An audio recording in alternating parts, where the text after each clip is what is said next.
Should you buy Sniper Elite 5 in 2022? I haven't played a Sniper Elite game since Sniper Elite 2 in 2011, and that was the demo I played, so to say this felt like a new experience would be an understatement. While this is a new experience, there is a lot of flaws, but it's not in the traditional sense. The developers took a lot of risks with some of the new modes in Sniper Elite 5, and the missions themselves are actually really damn good. It's like Hitman, but you're a sniper, but you don't really have to be a sniper. You can get SMGs and pistols and kind of run around and do that like an action game, so it's kind of up to you how you want to play, but we'll get to that. Let's start with the story with no spoilers, as there is much to talk about. Sniper Elite 5 has a story. That's about it. I really didn't get into it, and the presentation of this story is not great. Some of the briefings of the missions have a really cool aesthetic, but the actual cinematics themselves for a game selling for £60 is really bad.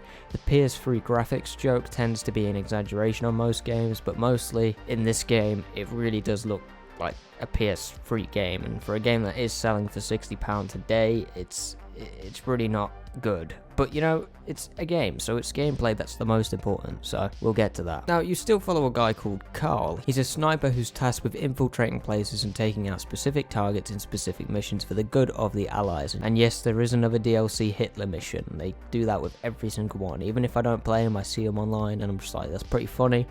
You've overdone it, but you know, it's nice to have, I guess. Other than that, there really isn't much to say. The story is easily the weakest part, but I didn't say campaign because there is a very good reason for that, and let's get into it. The missions themselves are actually fantastic. You have so many options to complete your objectives, and within these missions there's side objectives that you also have to complete, and you can do them in multiple ways. Here's an example. I needed to get into a room that belongs to my target. I'm told the only way in is with his keys or to blow the door up, but guess what? That was a lie. I explored above the room at the top floor and found an entrance without doing the two things I was told I had to do, and that made me feel like a goddamn sniping, infiltrating beast, and I loved it. It's that choice that is necessary for a game like this. It's very Hitman. If you lose that choice within a Hitman game, is it really a Hitman game? And Sniper Elite is technically a Hitman game, but you're a sniper, and I quite liked that. I quite liked it. You've got a lot of choice, and you can have a very different playthrough from others, the first time anyway. If you look it up online, if you look up the most effective way to kill them, then yeah, you're kind of ruining the experience for yourself. The single player missions are all great. I didn't have a single moment during the single player where I was like, this is not a good game, this is not worth the money. By the way, I do want to say I am playing on Game Pass. I'll talk about Game Pass in a few minutes and why it's quite an important thing to talk about when it comes to Sniper Elite. The AI isn't great, but it is so much better than most AAA games made today. It puts Far Cry, Assassin's Creed, Batman, Spider-Man, etc. in the dust. It's great, and I'm not sure how it's improved compared to the previous Sniper Elite games because I haven't played them, but for a new player, I really like the AI. They are genuinely challenging, and I played on medium difficulty. I didn't have to go into hard or super hard if that is an option. The medium difficulty was just right for me, and I rarely get to say that. The AI, the main thing is ganging up on you once you get caught, and that's a lot of stealth games refuse to do that for some reason. So I only died when I got overwhelmed, but the point is, this is a stealth game and it's pretty difficult, which is great. Stealth games should be difficult because it should have good AI. So the single player is great, however there is a new game mode called Infiltration, and this is basically the Watch Dogs multiplayer, or the whole point of Deathloop, where another player hops into your single player game and is tasked with killing you, and obviously if you play it, you're tasked with killing them on the opposite side of things. This is a great game mode, but it's very bare bones and can be incredibly frustrating as the person who gets invaded. Why?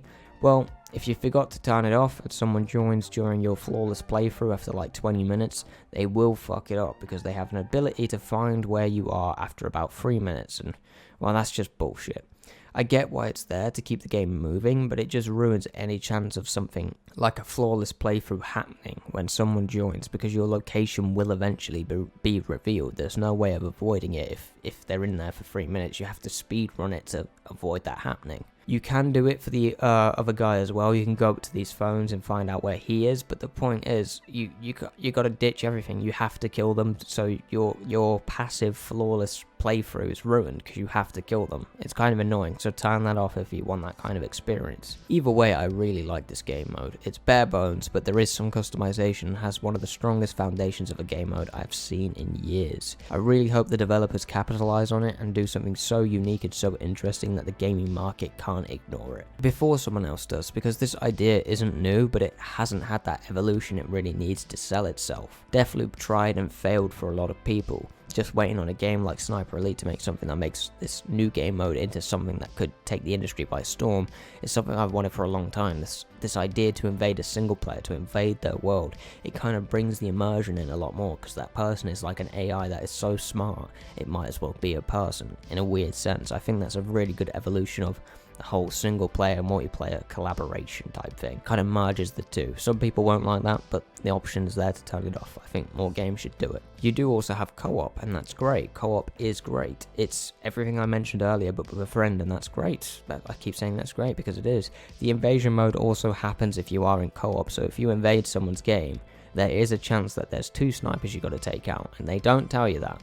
They don't tell you that, so it can get a bit infuriating because you've sneaked up on them, you've sniped them in the edge, you're like, yes, I'm cool, and then you see, oh, there's 1 sniper left, run away, and it's like, oh, shit. But it is what it is. You do have skills like more ammo or better focus, which is just detective vision, etc. And customization, your basic stuff, cosmetics, attachments, stuff like that. Sniper Elite 5 also has basic multiplayer. You've got your team deathmatch, all that good stuff, as well as a snipers only game mode, which is great, decent customization, and the hit registry isn't that bad.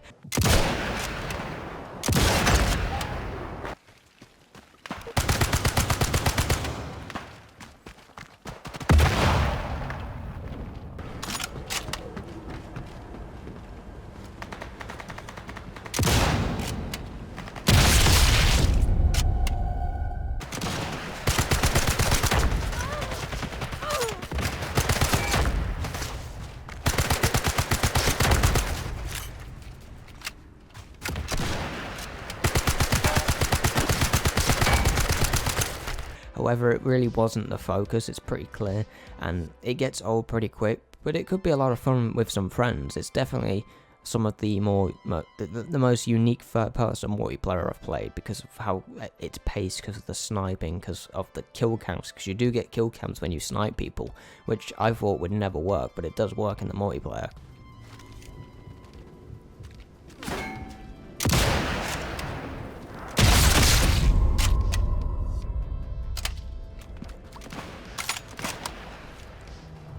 Even though it slows down time a little bit, but you know, I think it's really cool that it's here. More content is always good. All in all, I really think you should play Sniper Elite 5, but on Game Pass. If you want to buy it, absolutely do so. It's worth full price if this is the kind of game that suits you, since they are so rare. If you are just looking for something new and something to experiment with outside your normal genres that you normally play, you might as well play the old Sniper Elites because they're cheaper. So if you have Game Pass, download it. If not, I'd say wait for a sale if you're not a hardcore stealth fan, but if you are a hardcore stealth fan, go ahead and buy it. You won't be wasting any money. You'll get your money's worth without a doubt. Thank you for watching.